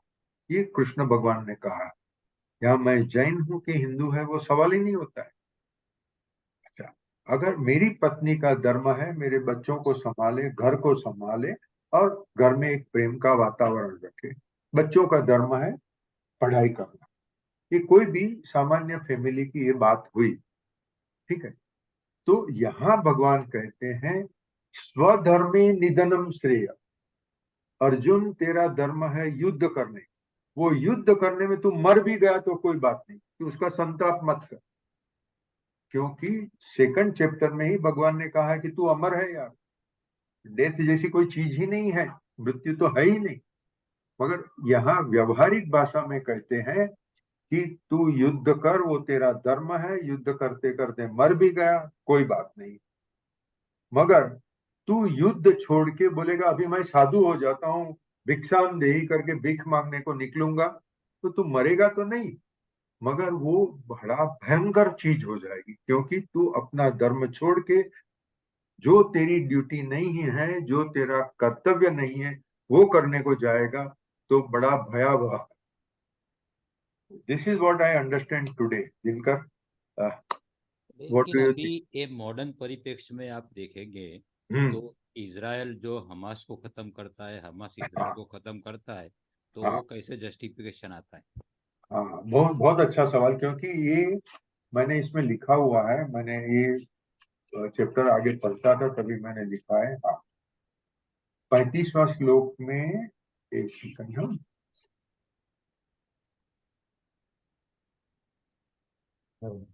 सॉरी एग्जैक्ट पेज में भूल गया हूँ, मगर रामसुख दास जी ने बहुत अच्छा कहा है कि संसार में ऐसे प्रसंग आते रहते हैं, जैसे वो निर्भया लड़की के ऊपर गैंगरेप हुआ, यूक्रेन में युद्ध हुआ जहां भयंकर अत्याचार हो रहा है और बेहिसाब लोग मर रहे हैं, दुखी हो रहे हैं। और एक इंसान मर जावे एक बात है, और एक प्रेग्नेंट स्त्री, बॉम्ब गिरता है, डरती है, भागती है, भाग के गिर जाती है उसको। अभी ये सब जो हो रहा है, इजराइल में हमास ने पहले अटैक किया, कुछ हजार लोग इजरायली ज्यूज मारे गए। अभी इजराइल ने हमास पर युद्ध बोल दिया है। अभी ये तो ऐसा है कि हाथी ने ससले के ऊपर युद्ध छेड़ दिया, या तो इवन समझो ना, हाथी ने कुत्ते के ऊपर युद्ध छेड़ दिया। तो बहुत सारे निर्दोष पैलेस्टाइनियंस मारे जा रहे हैं। हम्म। अभी आप क्या करो, हमने यहीं पर ये सत्संग में भी चर्चा की थी कि मणिपुर में इतनी बड़ी हिंसा चल रही है, बहुत सारे लोग प्योरली एक ट्राइबल युद्ध में एक दूसरे को मार रहे हैं। क्यों, क्या करने का? अभी उसमें तुम्हारा धर्म क्या है, मेरा धर्म क्या है, आज की तारीख की हम बात करते हैं। तो स्वामी, एक मिनट, गिव मी 1 मिनट। इन्होंने बहुत अच्छा लिखा है, तो मैं वो फाइंड आउट करूं।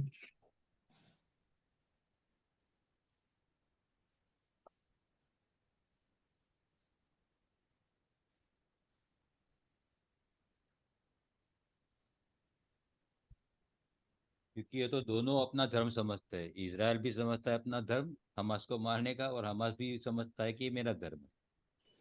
तो एक तो जो डिफेंस मिनिस्ट्री शब्द यूज करते हैं ना, वही बकवास है। अमेरिका पूरी दुनिया में सबके साथ युद्ध करता है और उसकी मिनिस्ट्री का नाम दिया है डिफेंस मिनिस्ट्री। कोई बोलता नहीं कि मेरी अटैक मिनिस्ट्री है। करते हैं अटैक और बोलते हैं डिफेंस। तो ये हिपोक्रेसी तो कॉमन है, बहुत बड़ी कॉमन चीज है। हाँ, हम्म। मगर हम अपनी बात करें तो स्वामी रामसुख दास जी ने कहा है कि ऐसी परिस्थिति होती है संसार में जब आप कुछ नहीं कर सकते हो, मगर दूसरों का दुख देखकर दुखी होना, दूसरों का सुख देखकर सुखी होना, ये अच्छे इंसान का स्वभाव है। अभी हमास में स्त्री, बच्चे, बूढ़े, पुरुष सब लोग मर रहे हैं, अपने दिल में दुख होवे, ये अपना स्वभाव है। अच्छा, अभी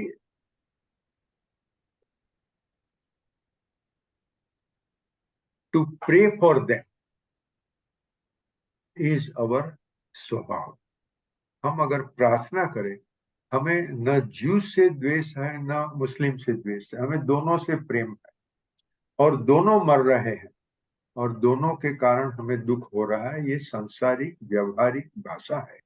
और हम ईश्वर को प्रार्थना करते हैं कि युद्ध समाप्त हो जावे, संधि होवे और शांति की स्थापना होवे। सीडब्ल्यूजी की लैंग्वेज में हम प्रार्थना कर सकते हैं बट एक्सपेक्टेशन नहीं कर सकते। ये युद्ध बंद होना ही चाहिए, ये मेरी अपेक्षा हो गई, एक्सपेक्टेशन हो गया। और अगर युद्ध बंद नहीं हुआ, अरे ये ईश्वर क्या कर रहा है बैठे बैठे, तो क्यों युद्ध बंद नहीं कर रहा, ऐसे आक्रोश व्यक्त करना गलत बात। समाज में जो हो रहा है सो हो रहा है, वो हम कुछ भी नहीं कर सकते उसमें। न इजराइल को रोक सकते हैं, न हमास को रोक सकते हैं, न अमेरिका को रोक सकते हैं, न ईरान को रोक सकते हैं। हम क्या कर सकते हैं? अगर समझो, ये तो एक बहुत दूर की बात हो गई, मगर अपनी गली में, अपने मकान में कोई दुखी है, उसे कैंसर हो गया है, मैं डॉक्टर नहीं हूं, मैं तो उसकी दवाई नहीं कर सकता हूँ। अच्छा, वो मेरे से ज्यादा पैसे वाला है, उसको जाके पैसे की मदद करने का भी सवाल नहीं है, मैं क्या करूं? मगर दुखी लोगों के साथ जाके अपना दुख व्यक्त करना, उसे सांत्वन देना, ये राम सुखदास जी ने कहा है, ये गृहस्थ का धर्म है। अपने से हो सके तो मदद करो, न हो सके तो ईश्वर को प्रार्थना करो, मगर ईश्वर मेरी प्रार्थना सुने और उसके हिसाब से करे, ऐसी अपेक्षा मत करो। नहीं, वो तो क्योंकि ऐसे भी नहीं सुनता है, चिंता ही नहीं है वो तो। सॉरी, वो तो ऐसे भी नहीं सुनता है, तो अपेक्षा रखो कि नहीं रखो। ये उसको व्यक्तिगत अभिप्राय उसको है। नहीं, उसको जब करना है वो तभी करता है। ठीक है, ये वितंडावाद हो गया। और अच्छा, उसके बाद में एक सेकंड खाली, हाँ दिनकर, लेट मी टेल हाँ you with yes all humility, I would say God has answered my prayers so many times that I am forever obliged. या Okay, जो काम एक गृहस्थ से, और जब भी मैंने काम शुरू किया तो आज की भाषा में यही कहूँ, मैं गरीब आदमी था। ओके, मेरे पिताजी के पास पैसा था, उसकी बात मत करो, मैं तो 2000 रुपया कमाने वाला सीए था। तभी मैंने काम शुरू किया था, और जो मेरे लिए नामुमकिन था, बहुत कुछ हो गया, तो वो ईश्वर ने मुझे शक्ति, सामर्थ्य, साधन प्रदान किए और काम हुआ।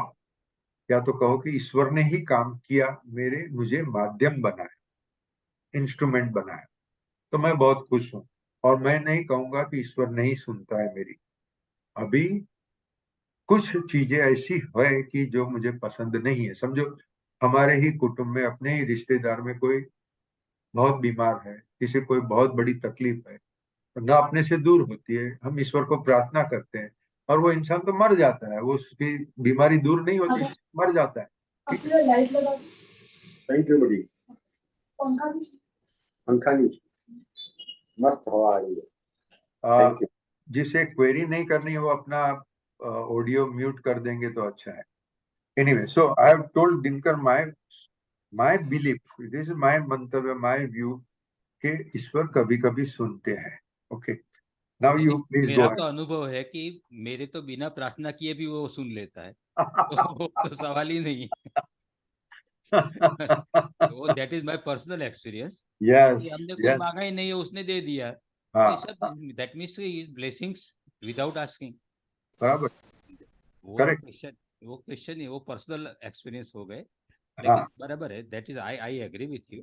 हाँ, अच्छा, उसके बाद में जो अर्जुन जो पूछता है, हाँ, 35वां श्लोक के बाद में 36 के, हाँ, हाँ, जो ये सब जो श्लोक है ना, ये बहुत ही इम्पोर्टेंट है, क्योंकि ये सवाल बहुत लोगों के मगज में आता सनातन सवाल है, यस। है। हाँ, ये और सनातन मेरा सवाल एक्सपीरियंस गीता में ये रहा है, सॉरी, है। हाँ, हाँ हाँ, मैं कि अर्जुन के क्वेश्चन सब रेलेवेंट लगते हैं, करेक्ट, सब दिमाग में उतर जाते हैं, हाँ। भगवान का एक्सप्लेनेशन नहीं उतरता है। दैट एकदम इज माय बराबर, problem, that is my problem. बराबर, बराबर से। हाँ, so different people have different experiences. या बट अर्जुन एक गृहस्थ था। अभी आप वेद व्यास की सोचो, कितना महान ग्रंथ उन्होंने लिखा है, कि दुनिया में 1000 लोगों के 1000 तरीके होंगे सोचने के, और वो 1000 तरीकों में वेद व्यास ने इतना डेप्थ में लिखा है कि अपना दिमाग भी काम नहीं कर सके कि ये कैसे इतना इन्होंने लिखा। एक ही पुरुष ने लिखा है, इतना बड़ा महाभारत कैसे लिखा होगा, समझ में नहीं आता। मगर your point is very relevant, क्योंकि अर्जुन एक गृहस्थ था, और उसके सामने कॉम्प्लेक्स डायलेमा था। खाली एक चैलेंज नहीं थी, चैलेंज को कॉन्ट्राडिक्ट करे ऐसी दूसरी चैलेंज थी, वो दो चैलेंज के बीच में से उसे रास्ता निकालना था। तो उसके सभी सवाल रेलेवेंट है। अभी भगवान कभी निश्चय की बात करते हैं, कभी व्यवहार की बात करते हैं। अभी हम दोनों में से क्या चूज करें वो समझ में नहीं आता है, तो कभी ज्यादा कंफ्यूजन हो जाता है। ठीक है, मैं 36वां सवाल, जो 36वां श्लोक में अर्जुन का सवाल मैं बोलता हूं यहाँ।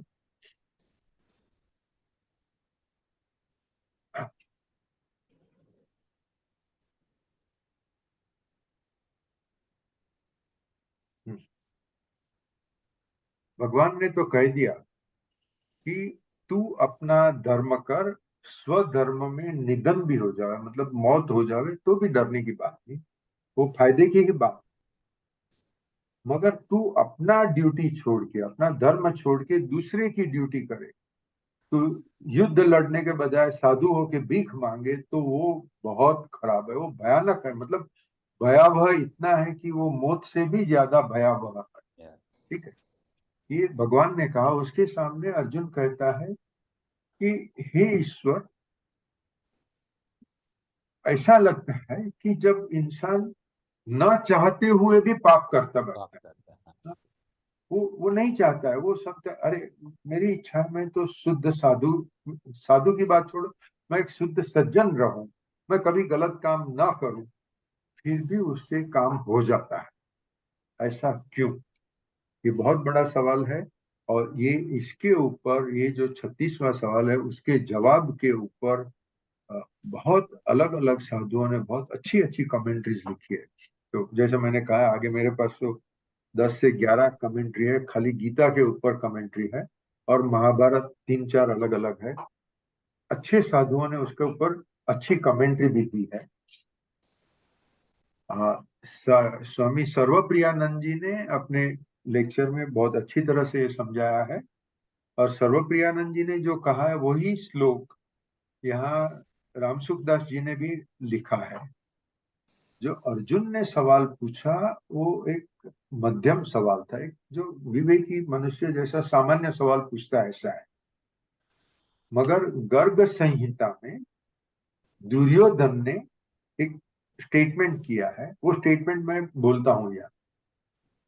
जानामि धर्मम न च मे प्रवृत्ति, जानामि अधर्मम न च मे निवृत्ति, केनपि देवेन हृदि स्थितेन यथा नियुक्तो अस्मि तथा करोमि। बहुत फेमस श्लोक है, मैं इसको अभी हिंदी में कहता हूँ। दुर्योधन ये कहता है कि मुझे सब कुछ पता है, धर्म क्या है, मतलब मेरी ड्यूटी क्या है मुझे पता है, मगर उसमें मेरी प्रवृत्ति नहीं है, मेरा चित्त उधर नहीं, मेरी वृत्ति नहीं है कि मैं धर्म करूं, तो धर्म तो मुझसे होता नहीं है।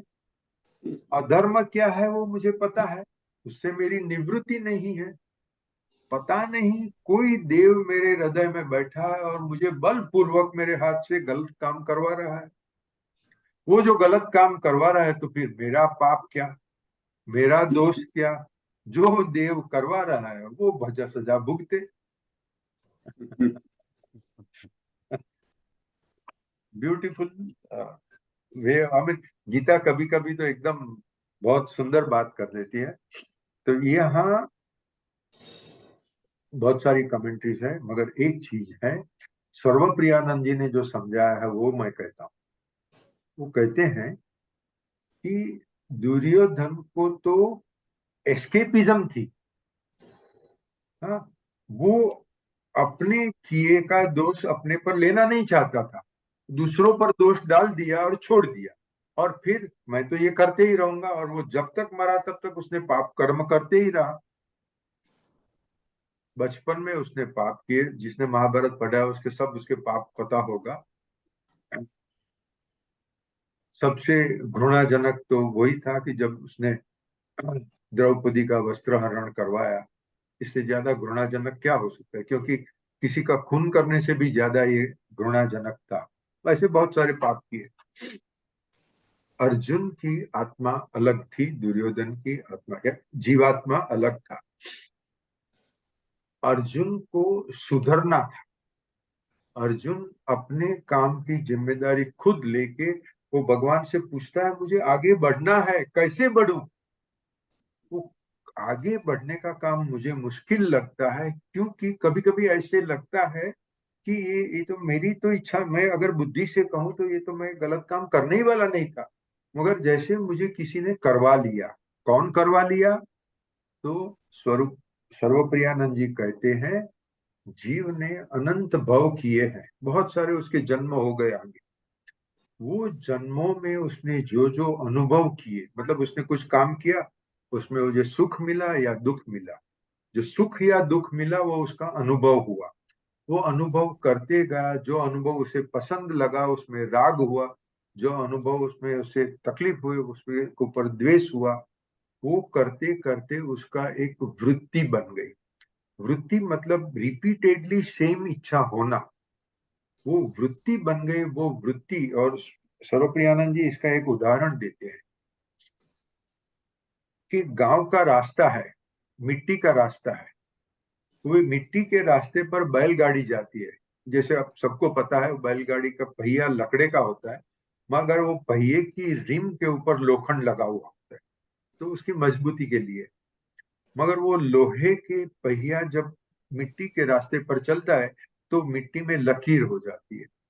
एक बार लकीर हुई, दूसरी बार उसी के ऊपर लकीर हुई, तीसरी बार उसी के ऊपर लकीर हुई, तो धीरे धीरे वो रास्ते में दो जगह पे डिप्रेशन हो जाता है, मतलब एक लंबी नीख जैसा हो जाता है।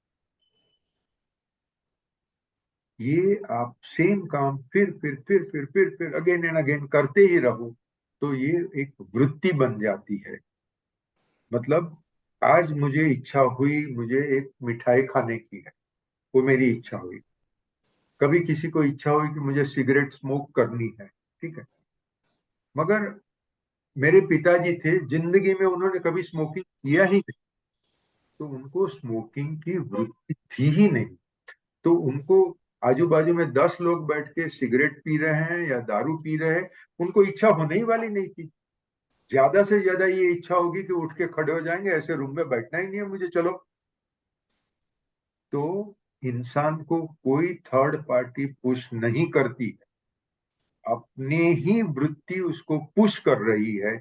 जो सज्जन आदमी है, जिसने आगे पीछे 10-15 जन्मों से सज्जनता ही की है, जिसने लोगों की सेवा ही की है, वो तो 11 साल का बच्चा भी होगा ना, वो किसी न किसी के लिए साथ से प्रेम से करेगा। वो अपने गली में कुत्ते को रोटी डालेगा, कबूतर को दाना डालेगा, अपने घर में वृद्ध जन है उसकी सेवा करेगा। ये उसकी वृत्ति हो गई।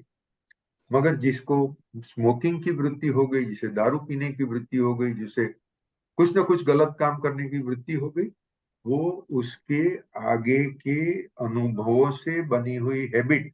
वृत्ति के लिए हैबिट शब्द एक बड़ा प्रॉपर। व्याजबी शब्द है। हाँ, तो अपनी हैबिट ही इंसान को गलत काम करवाती है या सही काम करवाती है। तो ये अर्जुन ने जो सवाल पूछा, उसका जवाब सर्वप्रियानंद जी ने इस तरह से दिया हुआ है। Does it satisfy your query, Dinkar? नहीं, परफेक्ट परफेक्ट। हाँ ऐसे तो ये जो बाकी के जो 4-5 लोग जो छूट गए हैं इसके लिए पूरा लेक्चर चाहिए, हाँ। क्योंकि लेकिन फिर भी you have summarise very nicely in Sarpiyanand ji का एक जो बात किया है, वो तो है ही, बराबर है, परफेक्ट। ओके। सर भाई, भी आज आप रश्मि बहुत जबरदस्त फ्लो में है सर। आपको मतलब एक सेकंड भी रोकने का मन नहीं करता, लेकिन आज मुझे एक बार इजाजत लेनी पड़ेगी। पर बहुत जबरदस्त फ्लो में है सर, बहुत मतलब दोबारा भी हम सुनेंगे तो बहुत अच्छा लगेगा। रश्मिन भाई ने आज एक बहुत बड़ी दुविधा का सॉल्यूशन दे दिया। I always used to get this dilemma कि what can we do. On one hand if you look at it, ये जो क्रिएशन है, जो हमस वॉर की हम लोग जो बात कर रहे हैं, या there are lot of wars that we have been all seeing. It's a part of some cosmic design, क्योंकि यही एक सृष्टि का नियम है। ये क्रिएशन करना, उसको मेंटेन करना, at some time it gets destroyed, and this is what is happening. And wars are not new, right from time immemorial, time when the human beings arrived, or even before that the animals on their own, they keep on fighting for their own territory, for their own survival. But sometimes what you really feel guilty about is that you are a mute witness to this. And there are so many, most of the times, innocent people are killed. I think what today Rashmin Bhai has resolved is one very important thing, that if you can't do anything, don't feel guilty, but just pray for them. I think that is a very big resolution. Actually, Mihir bhai, if you all permit, I'll go one step further. Yes. Mihir भाई, कृष्ण कुमार जी, हाँ, और जयंत भाई, तीन आप लोग, हमने साथ में इंटरनेशनल इकोनॉमिक्स अभ्यास किया है। उसमें हम बहुत डेप्थ में गए और देखा कि ये अमेरिकन सरकार, उसकी बिजनेस लॉबीज को मिलके दुनिया में आतंक मचा रही है। उसको युद्ध करना ही है, पेंटागन को युद्ध चाहिए। युद्ध, हाँ, अभी ऐसा तो हमने बहुत कुछ अभ्यास कर लिया। और तो मेरा अमेरिकन सरकार और अमेरिकन बिजनेस लॉबी के ऊपर बहुत बड़ा द्वेष था। राम सुखदास जी कहते हैं द्वेष मत करो। अभी जो इंसान को अमेरिकन सरकार के क्राइम्स की पता नहीं है और अमेरिकन देश की वेल्थ उसके दिख रही है, उसका टेम्पटेशन हो रहा है, वो तो अमेरिका से द्वेष नहीं करेगा। मगर मैंने अभ्यास किया है और मैं समझ गया हूं उसने कितने सारे पाप किए हैं, करते रहेगा। अभी राम सुखदास जी कहते हैं, अरे कृष्ण भगवान कहते हैं द्वेष मत। अच्छा, अभी आपको तीनों को तो पता है, मैंने तो अपने इकोनॉमिक्स ग्रुप में कितना सब कुछ कहा है कि अमेरिका सरकार ये है वो है, ठीक है। अभी मैं ये नतीजे पर आया हूं कि सही माने में धर्म तो यही है, भाई तुम अपना वर्तन संभाल के रखो, दूसरों के ऊपर तुम्हारा कोई अधिकार नहीं है यार। अपने भाई पर, अपने बेटे पर, अपनी बीवी पर तुम्हारा अधिकार नहीं चलता है, ठीक है। अच्छा, अधिकार नहीं चलता है, फिर दूसरा अपने से, अपने को जो प्रिय नहीं है ऐसा कर रहा है, ये जजमेंट करने का अपना कर्तव्य नहीं है, अपना धर्म नहीं है। Very true. बिल्कुल जजमेंट मत करो। अभी अपने हिंदू धर्म में तो कहते हैं दृष्टा बनो। अब देखो, आपसे कुछ हो रहा है, प्रैक्टिकल है तो करो, कुछ नहीं हो रहा है तो प्रार्थना करो, दुखी लोगों के लिए प्रार्थना करो, जो आपको दुष्ट लग रहे हैं, जो आपको लग रहा है कि पाप कर रहे हैं, उसके लिए भगवान को प्रार्थना करो, उसको सद्बुद्धि दे और पाप कर्म करने से अटके। मगर न पापी से द्वेष करो, न विक्टिम से द्वेष करो, न किसी से द्वेष करो। मैं अभी ये मानता हूं और एकदम लॉजिकली आई एक्सेप्ट इट। नहीं सर, ये चेंज हमने देखा है और कहीं न कहीं हम में भी असर आ रहा है सर, थोड़ा बहुत बिल्कुल। लेकिन हमने देखा है सर ये चीजें, क्योंकि 2008 से चल रही है सर, आपसे जो ये अपना स्टडी ग्रुप बना तब से बिल्कुल कितना टोन डाउन किया आपने। मतलब कोई मे भी 2-5% रहा होगा, पूरा 100 भी नहीं खत्म हो गया, बट इट्स सब्सटेंशियल सर। 95% भी खत्म हो गया, बहुत बड़ी बात है सर। तो हम सबको When भी you इंस्पिरेशन say, मिलती है सर ये देख के, तो हम Dekeji, सबसे। जी I'm really feeling very light because suddenly when you are released of this feeling of guilt, या then suddenly you become very light. You know, that whole correct. burden just goes off. Again So I I will think go that Mir भाई, is because ये एक subject मेरे दिल में बहुत प्यारा subject है, मैं एक और ऐड करता हूँ। कभी किसी का बुरा मत चाहो। हाँ, yes. जब भी हम इकोनॉमिक्स का डिस्कस करते थे और कुछ तो डेप्थ में चले गए थे, हाँ, कि इतना एक वो सिंपल फ्रॉड नहीं था, सिंपल किसी को मार दिया ऐसा नहीं था, बड़ा कॉम्प्लिकेटेड उसका होता है। फिर भी न अमेरिकन सरकार, न पेंटागन, न किसी का बुरा चाह, बिल्कुल नहीं चाहने का नहीं। ये मेरा धर्म नहीं है। मेरा धर्म इतना ही है, मेरे से हो सकी उतनी मैंने दुखी की सेवा की, जहां नहीं हो सका वहां प्रार्थना की। किसी के दुख के ऊपर कभी हंसो मत, किसी को दुखी देख के कभी खुश मत हो, किसी की निंदा मत करो। ये ऐसा, मैं यहाँ ये कहना चाहता हूँ कि कम से कम 2 या 3 चीज ऐसी हुई है मेरे को अभी अभी पिछले 5 साल में, कि मैंने साला ये बदमाश है, इसको तो ऐसा होना ही चाहिए, वो उसको जो होना चाहिए साला मुझे ही हो गया। हाँ, कभी, क्योंकि अद्वैत में वो कौन है, मैं कौन हूं, अलग नहीं है। कोई अलग नहीं है। तो किसी का हम्म, बुरा चाहा, उसका मतलब तुम अद्वैत नहीं समझ रहे हो। Correct. अद्वैत समझने के बाद में ये युद्ध समझ में नहीं आता है, वो बराबर है। जहां नहीं समझ में आता है वहां अपनी बुद्धि की मर्यादा को स्वीकार करके चुप बैठो। मगर हम चाहेंगे तो सबका भला ही हो। वाह, Very true. So beautiful sir, so inspiring. Thank you, Rashmin bhai. Sir इजाजत लेनी पड़ेगी, नहीं तो आज मैं ही रोक के रखता आपको 8 बजे तक सर, रिक्वेस्ट करके। तो कोई Thank you. मीटिंग है सर नेक्स्ट शेड्यूल इसके लिए थोड़ा, बट बहुत बहुत बहुत बहुत बहुत प्लीज बहुत बढ़िया कीजिए। रहा, मैं बाद में यूट्यूब पे वीडियो पे लास्ट वाला देखूंगा सर। जरूर sir. Please continue sir, please continue. बहुत ओके, प्रेशियस मोमेंट्स है सर। थैंक यू, गुड सबको नाइट। खूब Thank खूब you. नमस्कार और Thank you, धन्यवाद Roshan भाई। bhai. Thank you बहुत very सारी much. शुभकामनाएं सबको, बहुत सारी शुभकामनाएं सबको। Arshin bhai, please continue, sir. Yes.